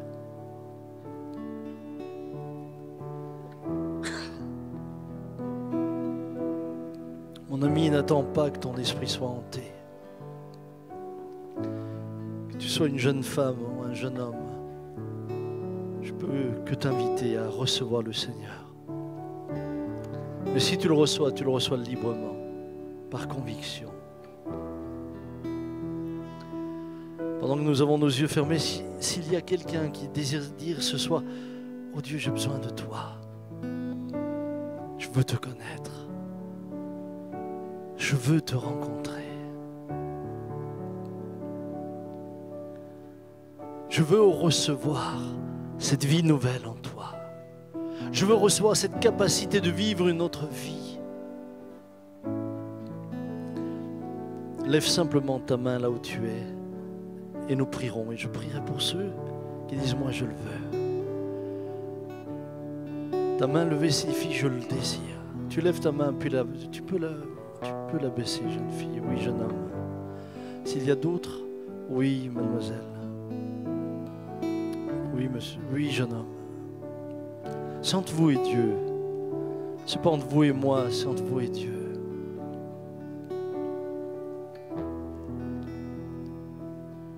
Je ne veux pas prolonger ce moment. S'il y a encore quelqu'un, lève ta main, puis nous prierons. Père, je te bénis pour ces jeunes gens qui, non pas devant moi, mais devant toi, ont levé leurs mains ce soir. Père, je te remercie parce que c'est toi. C'est toi qui connais leur vie. Et c'est toi qui es venu afin qu'ils reçoivent la vie et qu'ils soient dans l'abondance de ta parole. Merci de les sauver parfaitement. Merci parce que tu as payé le prix pour eux, pour elles, à la croix. Seigneur, je te bénis parce que tu es venu pour les libérer de la puissance des ténèbres. Comme le dit l'apôtre Paul, pour qu'ils passent de la puissance des ténèbres à Dieu.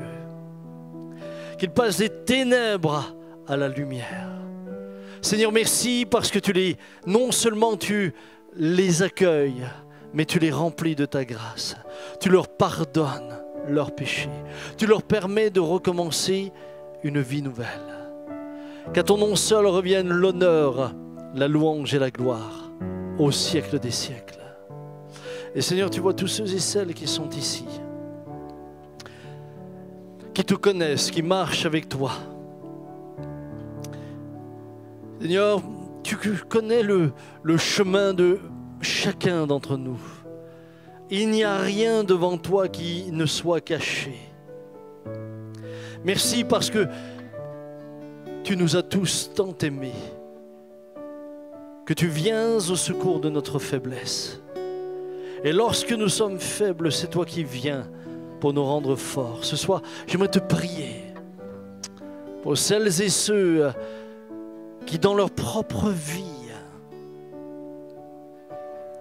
ont, Seigneur, encore des difficultés à exercer l'autorité spirituelle, déjà dans leur propre vie. Celles et ceux qui ont, Seigneur, des luttes et des combats, j'aimerais prier pour eux, prier pour elles. Merci parce que tu les connais et tu sais de quoi ils ont besoin. Et tu vois ceux qui, Seigneur, ont des luttes intérieures, des tourments. Merci de leur permettre d'être libres ce soir. Je voudrais peut-être que nous prenions un chant. Et puis, j'aimerais inviter ceux qui ont levé leurs mains tout à l'heure à s'approcher. Nous allons prier pour vous ici. J'aimerais inviter également celles et ceux qui ont du mal, qui savent qu'ils ont aujourd'hui encore des difficultés à exercer l'autorité spirituelle sur leur propre vie à venir. Et pour ceux qui sont intérieurement dans le tourment, je voudrais également que nous prions pour vous. Il y a certainement d'autres jeunes gens qui sont là, qui vont prier avec moi. Je ne sais pas, les responsables, vous pourriez venir. Et pendant que nous prenons ce chant, on va prier pour vous. Dites simplement pourquoi vous vous approchez. Ceux qui ont levé leur main, vous le dites. Ceux qui viennent parce qu'ils ont des luttes avec l'autorité spirituelle dans leur propre vie, dites-le à ceux qui prieront pour vous. Est-ce qu'on peut se lever ensemble pour lui dire? Remplis-nous de ta puissance, viens et règne en nous. Bienvenue, bienvenue Saint-Esprit.